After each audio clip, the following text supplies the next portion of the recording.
Magandang hapon po. Mistula nagkalawa sa gitna ng Sales Road sa Pasay. Matapos bumigay ang bahagi nito at nagkaroon ng malalim na butas. Halos 10 talampakan ang lalim nito at ang tubig doon pinagtulungan ding mahigo. Mula sa Pasay, nakatutok live si Jamie Santos. Jamie. Ivan, Pia, pinaiiwas muna ang mga motorista na dumaan dito nga sa bahagi ng Sales Road sa may bahagi ng Villamor Air Base Gate 3 eastbound lane dito nga sa Pasay. Ito'y matapos may makitang malalim na butas sa kalsada ngayong araw.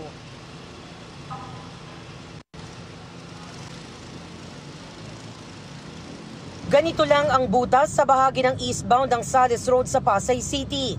May tila crack pa sa paligid. Ayon sa MMDA, una nilang napansin ang butas alas 6 ng umaga kanina.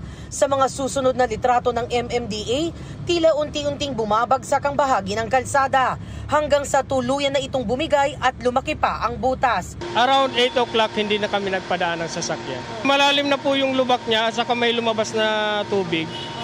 Kaya na-alarm na po kami. Inireport namin sa 400 base at saka sa Metro base para ma-close yung kalsada para hindi na magpadaan. Ayon sa mga naunang rumisponding taga MMDA, halos 10 talampakan ang lalim ng butas sa tapat ng Villamor Air Base Gate 3 sa Pasay. Ang bahagi ng Sales Road na nagkaroon ng butas, dinaraanan ng mga galing NAIA at papuntang Bonifacio Global City o sa West at East Service Road. Tumutulong ang mga tauhan ng Skyway at ginamit ang kanilang vacuum truck para mahigop ang tubig sa butas.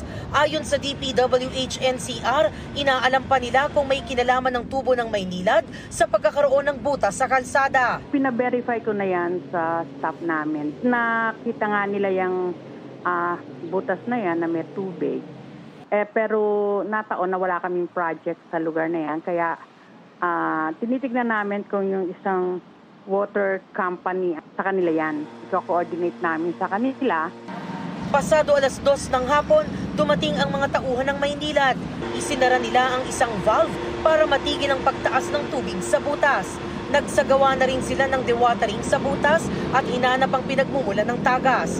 Patuloy ang pakikipag-ugnay ng Maynilad sa MMDA para maisaayos ang butas. Binuksan ng MMDA ang westbound lane at nagpa-counterflow para sa mga motoristang galing sa NAIA Terminal 3. Nakikipag-ugnayan na rin ng DPWH-NCR sa MMDA sa rerouting ng mga motorista sa Sales Road na araw-araw ay dinaraanan ng halos 14,000 motorista.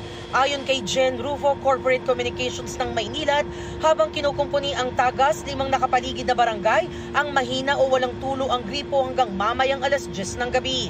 Magrarasyon naman daw sila ng tubig sa mga apektadong barangay.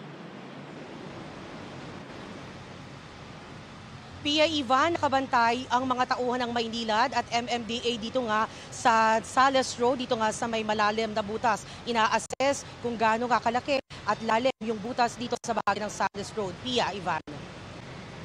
Jamie, may nagsarang lane bali dyan. Kumusta naman ang daloy ng trapiko? Ivan, sa mga oras na ito, nagkakaroon ng bahagyang build-up yung mga sasakyang nanggaling ng NAIA Terminal 3 na gumagamit itong westbound lane at counterflow lane. Nagkakaroon kasi ng embudo, Ivan, pagdating dito nga sa may Villamor Air Base Gate 3. Pero nakaantabay naman yung mga MMDA personnel para maalalayan yung mga motoristang gumagamit nitong westbound lane at counterflow lane dahil sa pagsasara nitong gitnang bahagi ng Sales Road dahil dito sa malalim na butas, Ivan.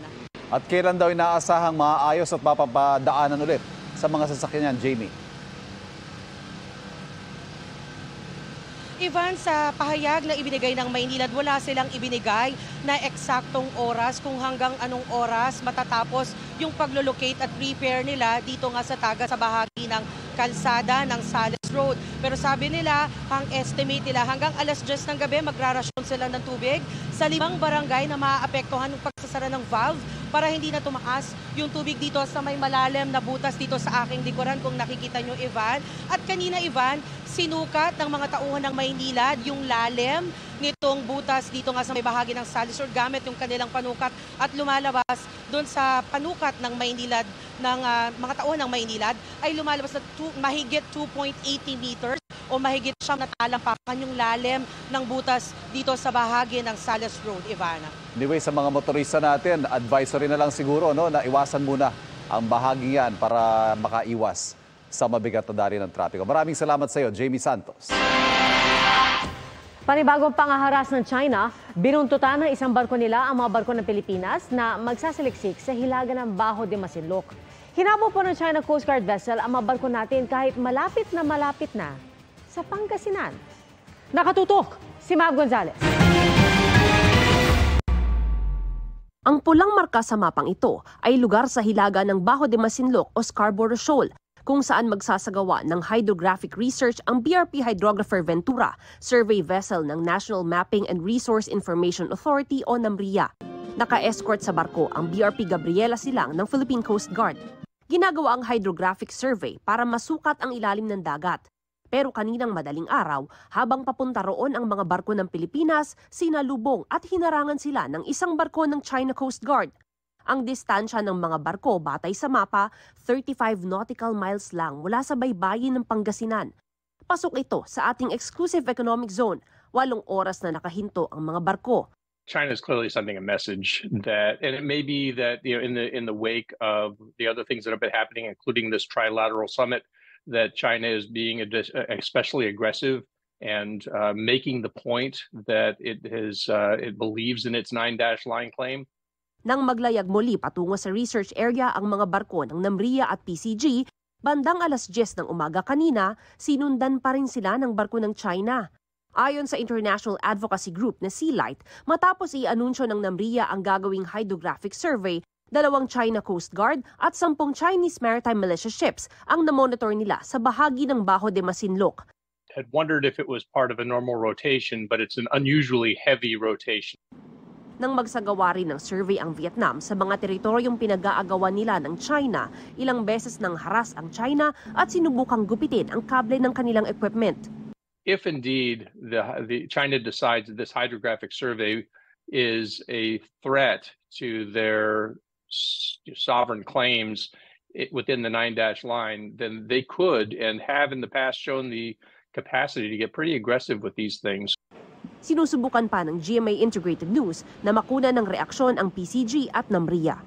Para sa GMA Integrated News, Mav Gonzalez, nakatutok, 24 oras.